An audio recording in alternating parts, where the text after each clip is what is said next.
Snow fell hard over Duluth that afternoon, blanketing the streets in white silence, until two little girls in matching pink sweaters and blue jeans caught his eye. They stood in the grocery aisle beside a tall, tattooed man, clutching a single worn teddy bear and slowly folding their thumbs into their palms. Captain Mason Rourke froze. He'd seen that signal before, on missions where a life depended on someone noticing. At his side, Valor, his German shepherd, let out a low growl. Somewhere behind those frightened eyes, the twins were silently begging for help, and Mason knew he couldn't walk away. Captain Mason Rourke pushed open the heavy glass door of Harborside Market, a gust of frigid air chasing him in like an uninvited guest. Snow swirled violently in the parking lot behind him, the kind of lake-effect squall that could swallow a street in minutes. His boots left a trail of damp impressions on the linoleum, melting into small puddles as he stepped into the warm, bright space. Beside him, Valor padded in at a measured pace, the thick black and tan coat of the German shepherd dusted white with fresh snow. The dog's ears were erect, scanning the air and the crowd with a soldier's discipline, and every so often, his dark eyes flicked upward toward Mason, as if confirming that they were still on mission, even if today's mission was nothing more than stocking up before the storm buried Duluth in ice. Mason's frame filled the aisle as he pulled off his knit cap, revealing hair cropped close to his scalp, more for habit than style, a carryover from his years in the Army. He was 38, his face weathered by sun, grit, and the kind of fatigue that doesn't always come from lack of sleep. A faint scar ran along his jawline, the souvenir of a firefight in a nameless Afghan village, and his left knee carried a subtle hitch in its stride, the lasting reminder of the blast that had ended his active duty.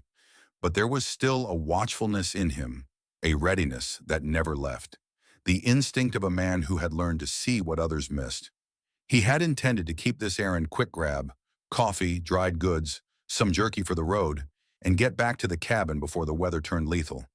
Yet even in the mundane act of shopping, Mason moved like a man on patrol, eyes and mind quietly recording details.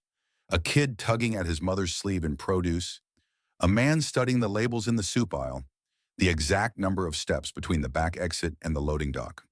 They had been in the store less than 5 minutes when he felt Valor slow beside him, the dog's gait changing almost imperceptibly. Mason knew that change. It was the pause before the focus, the way Valor had frozen in a dusty street overseas when he'd scented something out of place. Mason followed the dog's gaze. Down the aisle between towering shelves of cereal boxes stood two little girls who could have been reflections of each other, 6 years old at most, wearing identical pink wool sweaters over faded blue jeans, the hems brushing the tops of scuffed winter boots. Each girl's blonde hair fell in loose, uneven strands, as though brushed quickly that morning by hurried hands. They shared a single worn teddy bear between them, the kind whose fur had been rubbed smooth by years of clutching. And they were not smiling. They stood close to a tall, broad-shouldered man whose forearms were inked with black and gray tattoos that disappeared under the cuffs of his heavy flannel shirt. He was studying a row of cereal boxes with the mild distraction of someone who had all the time in the world. The girls, however, were still. Their pale hands clutched the bear like it was an anchor in a storm. Mason was about to pass them when movement caught his eye, not the restless shifting of a bored child, but something deliberate. One of the twins, he couldn't yet tell them apart, lifted her hand slightly, palm out, thumb tucked in, and folded her fingers down over it before releasing. She did it again, small, almost hidden from the man's line of sight. Mason's mind clicked into sharp focus. The signal. He'd seen it in training briefs circulated to law enforcement and veterans returning to civilian life, a silent hand gesture, devised to help children or vulnerable people communicate distress without alerting those who might be causing it. Mason's stomach tightened. This wasn't play.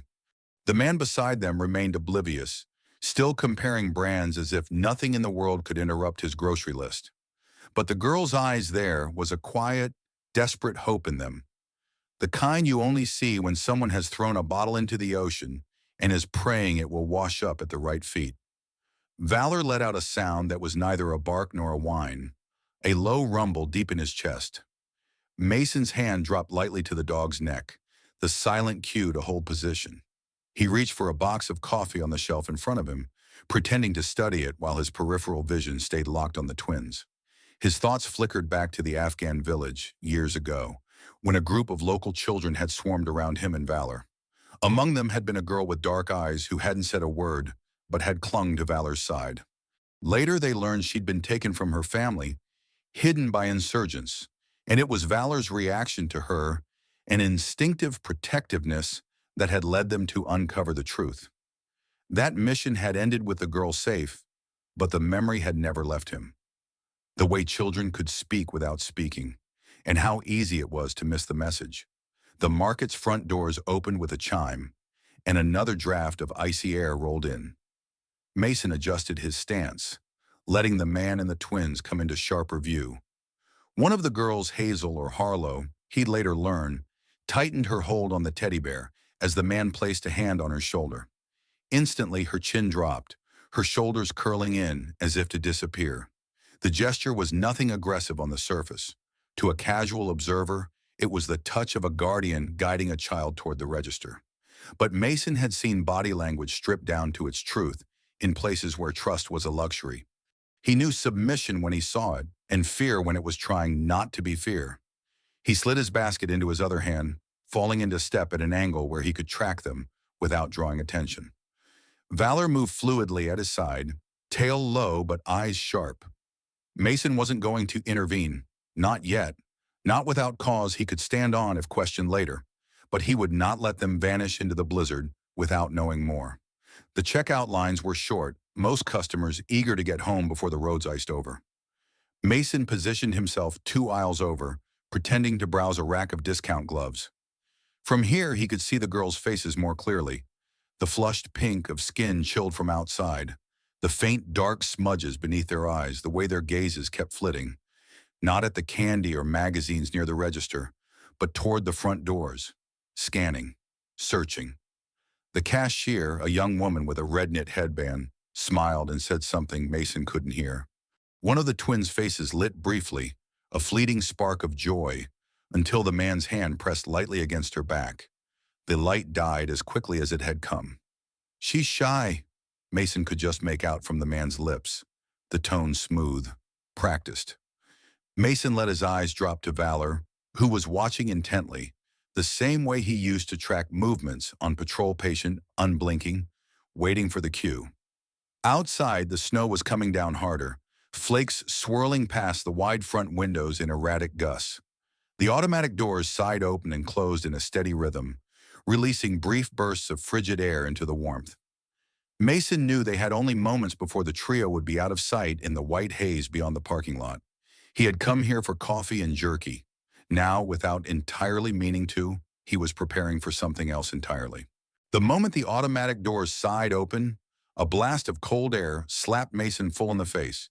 Snow had thickened into a curtain, falling in heavy flakes that clung to his coat and Valor's fur. He eased the brim of his cap lower, following with unhurried steps as the man with the tattoos. Later he'd learn his name was Dante Briggs, led the twin girls across the parking lot. Their pink sweaters and blue jeans stood out against the swirling white, a fragile splash of color in a world drained of everything but gray and ice. Dante walked with a certain stiff economy, his boots punching prints deep into the snow. Broad-shouldered, maybe mid-30s, his face was lean but not gaunt, a jawline darkened by a day's stubble. There was something about his gait, a half-turn of the head now and then, the way his shoulders hunched against the wind, that suggested a man used to watching for trouble without looking like he was watching. His clothes were working man's layers, flannel under a canvas jacket, jeans dulled with wear, gloves that had seen winters before. He carried himself like someone who did hard labor for long hours and rarely had enough left over for small talk. The girls stuck close to him, moving in tandem like they'd learned the world was easier to face shoulder to shoulder. The teddy bear was wedged between them, its once light fur matted from years of handling. Even through the haze of falling snow, Mason saw the way Hazel, if he was guessing right, kept glancing sideways at her sister, as though checking that they were still together, still safe for the moment. They reached an aging Ford F-150 parked along the far edge of the lot, the kind of truck that had survived more than one Duluth winter and wore the history on its dented panels and salt-etched paint. Dante pulled open the passenger door, gesturing for the twins to climb in. Mason stopped at the corner of a snow-covered sedan, Valor at his side. The shepherd's ears were forward, nostrils flaring. He let out a short huff of breath and then dipped his head toward the tire tracks the truck had left when it parked. Mason glanced down. The faintest trace of a scent clung to the air, a mix of something sweet, processed, like grocery store cookies, and the faint lactic tang of spilled milk. It was the kind of detail only a dog like Valor would care about. But to Mason, it spoke volumes. Kids had been in this truck before, enough times for the smell to settle into the fabric. As the truck's engine coughed to life, Mason made his choice. He strolled toward his own Jeep, parked 2 rows over, moving with the casual air of someone with all the time in the world. Valor jumped into the passenger seat, eyes locked on the red taillights cutting through the snow. The storm had muted the world into near silence. Even the crunch of Mason's boots was swallowed by the wind. He let the Ford pull out first, waited a beat, then eased his Jeep into motion, keeping far enough back to be invisible through the blowing snow. The chase wasn't a chase, more like shadowing through a slow-moving blizzard. Duluth's streets had turned slick, the kind where every turn demanded a negotiation between steering wheel and traction. The Ford wound its way toward the lakefront, past shuttered bait shops and darkened diners, heading into the older part of town, where the buildings crouched low against the wind and the street lamps hummed with frost. Eventually, it turned into a cracked asphalt lot outside a squat brick apartment building whose best days had been decades ago. The sign out front, half buried in a snowdrift, read Shoreline Manor in faded blue paint. Mason parked a short distance away, killing his headlights. He watched as Dante shepherded the twins out of the truck and up the concrete steps, his broad frame partially blocking them from view.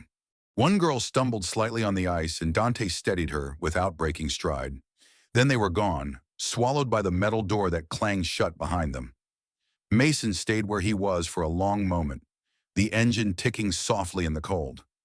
Shoreline Manor had the look of a place where people ended up, not where they aimed to be. A scattering of satellite dishes clinging to balconies, mismatched curtains drooping in windows, the faint yellow glow of light bulbs too old to be bright. He reached for the radio clipped to his dashboard, pressing the button. "Dispatch, this is Mason Rourke. I need to speak with a Patrol Sergeant Patricia Wells if she's on duty." The reply was immediate, warm with recognition. "She's here, Mason. I'll patch you through." A few seconds later, another voice crackled in firm, low, with the gravel edge of someone who had spent a career making herself heard in crowded rooms. "Wells. Pat, it's Mason. I've got something you'll want to hear." He kept it short. The girls, the hand signal, the man, the truck, the destination. There was a pause on the other end, long enough for him to picture her running the details through that mental file system of hers. Wells was 52, a compact woman with steel gray hair she wore pulled back tight, eyes the color of a storm front.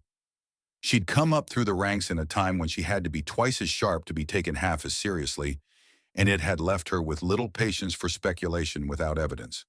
"You're telling me you followed a man and 2 kids through a snowstorm because of a hand signal you think you saw," she said, no judgment in her tone, just the blunt recitation of facts. "Not think, Pat. Saw." It was deliberate. Another pause, softer this time. "You know I can't roll units on a hunch. I need probable cause." Mason stared at the building's front door, snowflakes melting on his windshield. "I know the rules, but something's off here." Wells exhaled through the line, a sound like someone weighing the cost of ignoring her gut. "Stay put. I'll swing by. We'll at least get eyes on the place." "Appreciate it." While he waited, Mason let Valor out of the Jeep. The shepherd dropped his nose to the snow immediately, tracing an invisible map along the tire ruts and up the first few steps toward the building before Mason called him back.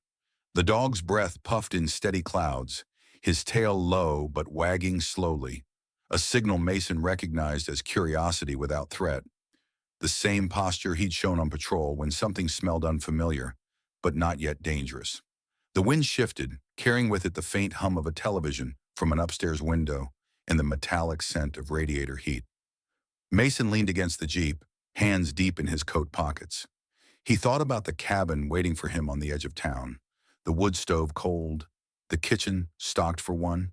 Life after the army had been a series of empty spaces to fill hours without orders, rooms without voices. He'd bought the cabin because it was quiet, a place to heal in the way people always suggested when they didn't know what else to say. But quiet could turn to hollow faster than he'd expected. It had been years since anyone had depended on him outside a mission, until maybe now. Headlights cut through the snow as a patrol SUV rolled into the lot. Wells stepped out, her heavy boots crunching, a dark parka zipped to her chin. She moved like someone who'd been in this weather her whole life, shoulders squared against the cold, eyes already on the building. "All right," she said, joining him by the Jeep. "Show me." Mason gestured subtly toward the second-floor landing, where a dim light glowed through thin curtains. "That's where they went in." Wells studied the windows for a beat, then the snow around the entrance. "Fresh prints," she observed. "But so what? Could be an uncle, could be a neighbor." "Or not," Mason replied evenly. She gave him a sidelong look. "You're asking me to chase something in the middle of a blizzard without a shred of paper to back it up. I'm asking you not to ignore what's right in front of us." For a long moment, the only sound was the wind and the distant slap of loose siding against the brick. Then Wells nodded once. "I'll make a note, but for now, we leave it. If there's something to this, it'll surface. And when it does, we'll be ready to move." She turned back toward her SUV, pausing just long enough to glance at Valor. "Dog's still sharp," she said, a hint of approval in her voice. Mason gave the shepherd a pat. "Always." When she was gone, Mason stood for another minute, memorizing the lines of the building, the angle of the fire escape, the vehicles in the lot. Then he and Valor climbed back into the Jeep, the snow swallowing their tracks as they pulled away. By morning, the storm had softened, though the air still carried the sharp bite of 20 degrees below freezing. The streets of Duluth were muffled under a fresh white quilt, and the plows had carved narrow lanes through the snowbanks. Mason parked his Jeep outside Shoreline Manor once again, the tires crunching on the icy lot. Valor leapt down beside him, breath puffing in silver clouds, his dark eyes fixed on the building's front entrance. Wells' patrol SUV was already there, and beside it stood a smaller gray sedan with county plates. Leaning against its hood was a woman he didn't recognize, bundled in a navy parka with a faux fur-lined hood. She was mid-30s, medium height, with chestnut hair pulled into a low braid, and a face that carried the quiet sharpness of someone used to reading people before they spoke. Her gloved hand held a leather folio stamped with the Duluth County seal. Wells introduced her without preamble. "Mason, this is Vanessa Hale, Child Protective Services. She'll be joining us." Vanessa extended a hand, her grip firm despite the cold. "Patricia says you were the one who saw the signal," she said, her tone a blend of curiosity and appraisal. "Let's hope it was worth freezing our toes off for." There was no malice in the remark, more a guarded realism, the kind that came from years of separating genuine danger from misunderstandings. Mason found himself liking her immediately. They crossed the lot, boots squeaking on packed snow, and climbed the concrete steps to the front door. Inside, the hallway smelled faintly of old cooking oil and radiator steam. The carpet runner was worn thin down the middle, its pattern faded to a muted rust color. Dante Briggs answered the knock after a pause long enough to make it clear he'd been deciding whether to. He filled the doorway, wearing the same canvas jacket from the night before, hair still damp as if he'd just come from the shower. His eyes flicked from Wells to Mason to Vanessa, landing last on Valor, who sat planted at Mason's side like a silent sentinel. "Morning," Wells said evenly. "We'd like to talk." Dante leaned a shoulder against the frame, casual but not inviting. "What about?" "The kids," Vanessa said, stepping forward. "We've had a welfare concern reported." Dante's jaw tightened slightly. "They're fine. Their mom asked me to watch them while she's out of town for work." "How long has she been gone?" Vanessa's voice was calm, professional, but each question had the precision of a chisel. "Couple weeks," he replied. "She's supposed to be back soon." Wells tilted her head. We'd like to see them. Dante hesitated, then shook his head. They're sleeping. Long night. I don't want to wake them up. Vanessa's expression didn't change, but Mason caught the subtle shift in her stance, weight, centered, eyes sharpening. We can wait, she said simply. Dante's hand tightened on the door edge. It's not a good time. He started to close the door, but Wells braced it with one gloved hand, her voice still level. No one's accusing you of anything, Dante, but you can make this easier on everyone by letting us take a quick look. Make sure the girls are okay.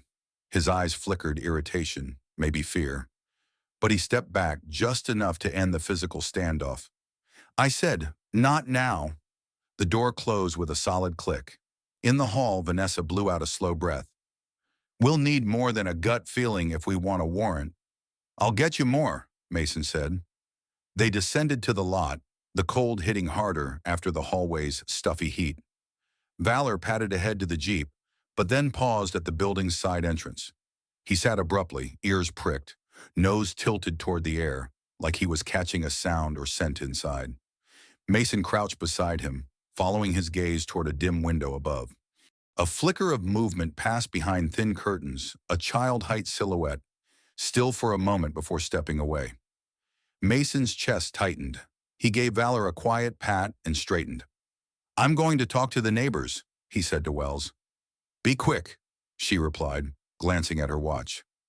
Mason found an elderly man smoking on a balcony one floor up, bundled in a wool coat over plaid pajamas, a knit cap pulled low over his ears. His skin was the pale parchment of a lifetime in northern winters, and his eyes had the watery sheen of someone long familiar with the cold. He introduced himself as Carl Jensen, 71 retired dock worker. You mean the twins? Carl said when Mason asked. Yeah, seen 'em. Always together, those two. Matching pink sweaters, little jeans. Quiet kids. Don't play outside, even when the other kids are building snow forts. Only time I see 'em is when they're going to that truck with the man.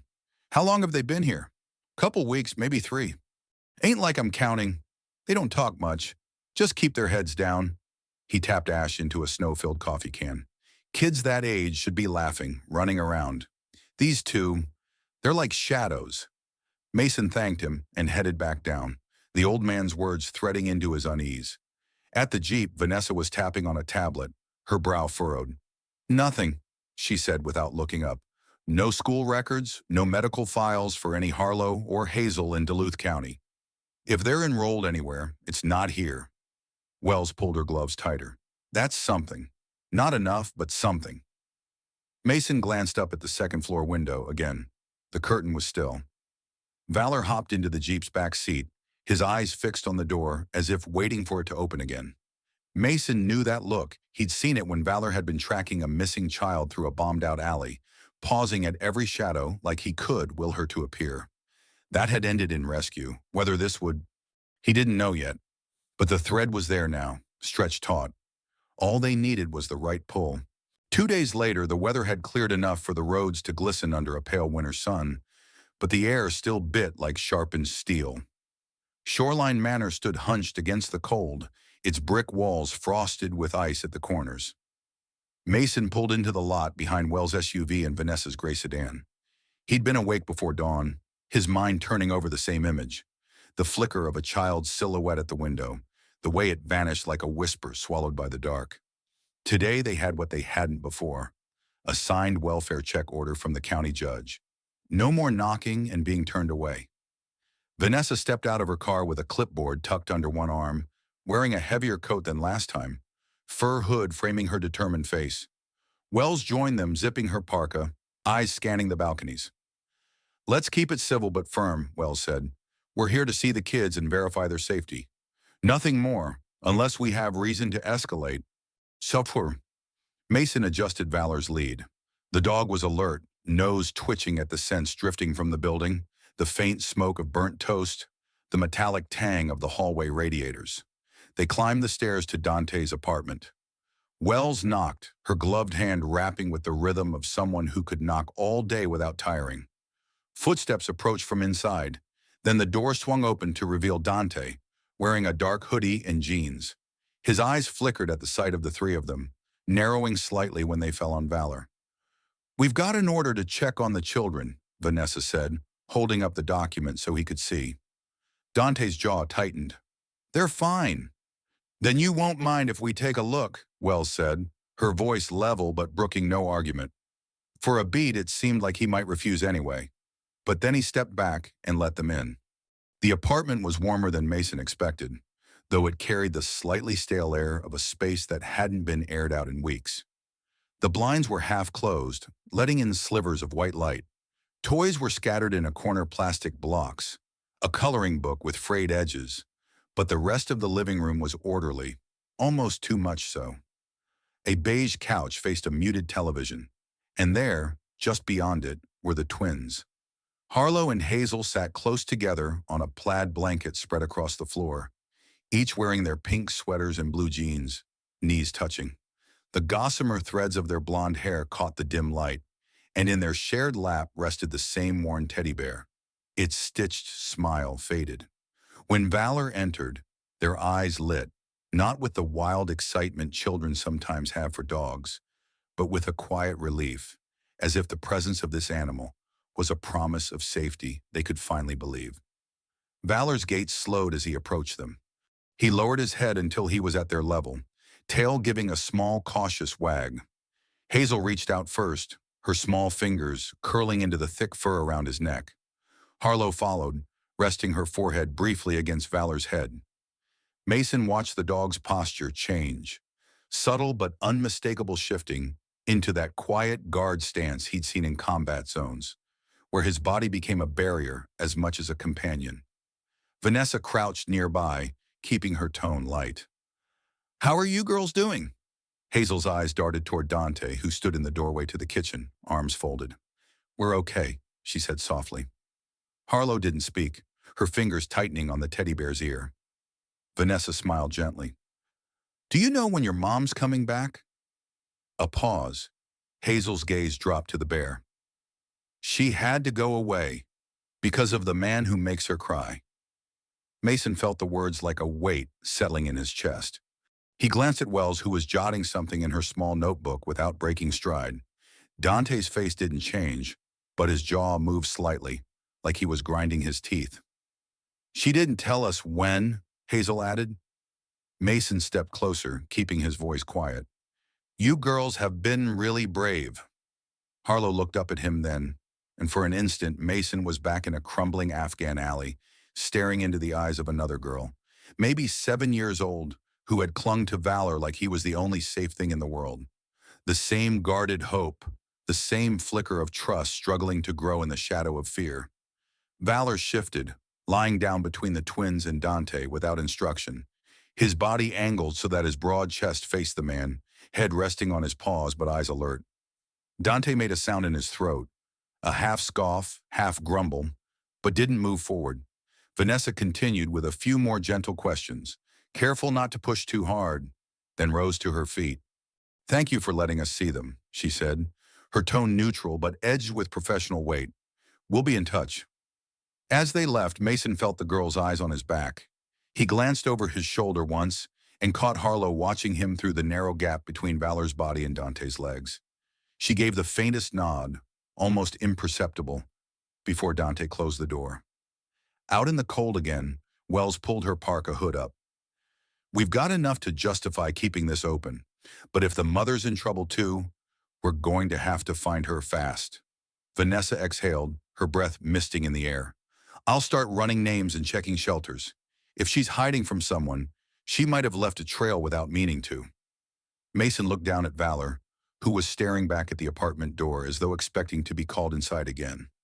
"We'll find her," Mason said quietly, more to himself than to anyone else.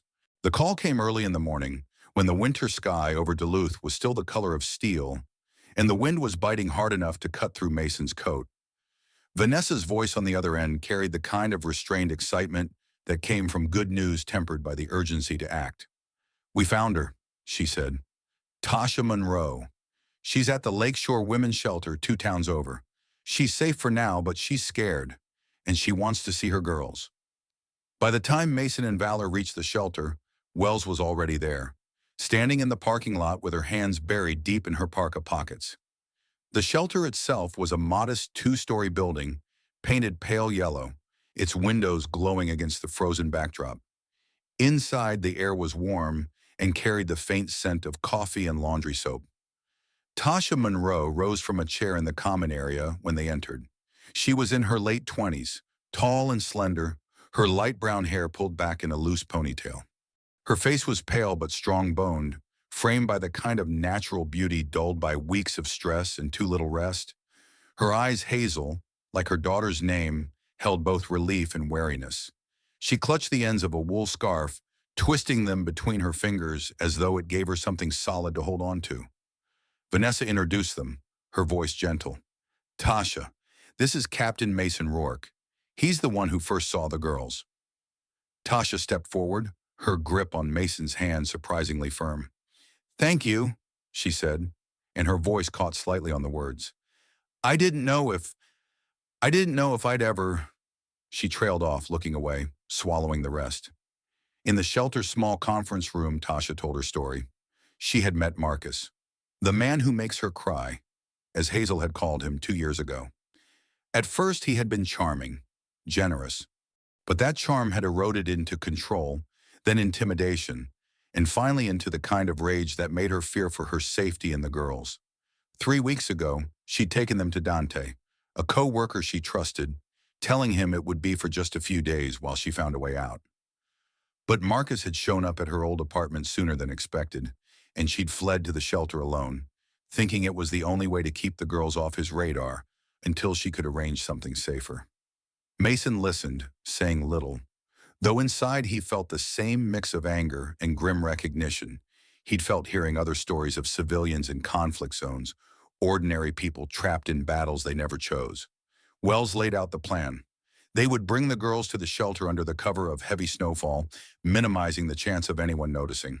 Dante would be thanked for his role in keeping them safe, even if his methods had been imperfect. And Mason would be there, because the twins trusted him, and because Valor had become part of their circle of safety. The snow had started falling again by the time they pulled into Shoreline Manor's lot. Thick flakes spun in the wind, settling on Valor's back as he waited beside Mason. Dante opened the door at their knock, his expression unreadable. "She's ready to take them back?" he asked. Wells nodded. "She is, and she's somewhere safe." For the first time since Mason had met him, Dante's posture eased a fraction. "Good," he said simply. The girls appeared from the hallway, bundled in their coats, pink sweaters peeking from underneath, blue jeans tucked into their boots. They still held the teddy bear between them. When Mason crouched down, Valor stepped forward to greet them, tail swaying. "We're going to see your mom," Mason told them quietly. Hazel's mouth opened in a small O of surprise, and Harlow's eyes widened. "Today?" Hazel asked. "Right now," Mason confirmed. The drive to the shelter was slow, the snowfall thickening into a blur that softened the world into white. In the back seat, the girls sat pressed together, Valor lying across the seat with his head in Hazel's lap. Every so often, Harlow's hand would reach over to stroke the fur between Valor's ears, her expression somewhere between anxious and hopeful. When they arrived, Tasha was waiting just inside the shelter's entrance. The moment the door swung open, the twins bolted forward, the teddy bear tumbling to the floor as they flung themselves into her arms. The three of them sank to their knees in the snow-covered entryway, clinging to one another while flakes melted in their hair. Tasha's shoulders shook as she kissed each of their foreheads, whispering their names over and over. Valor barked once, sharp and joyous, before circling them and sitting close as if to mark the reunion as his to guard. Dante arrived a few minutes later, having followed in his own truck. Tasha stood and hugged him briefly. "Thank you," she said. He nodded, uncomfortable under the weight of gratitude. "Just did what I could." Wells spoke with him quietly off to the side, and Mason caught only the tone respectful, measured. Inside the shelter's lounge, the girls pulled Mason aside, giggling now in the way children do when a long-held fear has finally eased. From behind her back, Hazel produced a folded piece of paper. It was a crayon drawing, Mason and Valor standing in the snow, the girls between them holding hands. Above, snowflakes fell in lopsided blue circles. At the bottom, in uneven block letters, was written, "Thank you for seeing us." Mason felt something shift in his chest, a warmth that pushed back against the winter cold. They stayed for coffee-hot chocolate for the girls before saying their goodbyes. As Mason and Valor stepped back into the snow, the world felt a little lighter. But as they drove away, passing a small park near the edge of town, Mason's eyes caught on a figure standing alone by the swings. A boy, maybe 8, bundled in an oversized coat, his gloved hand raised in a gesture Mason now knew all too well. Thumb tucked, fingers curling over. Valor saw it too. His head lifted, ears pricked. Mason slowed the Jeep. Some missions, it seemed, came looking for you.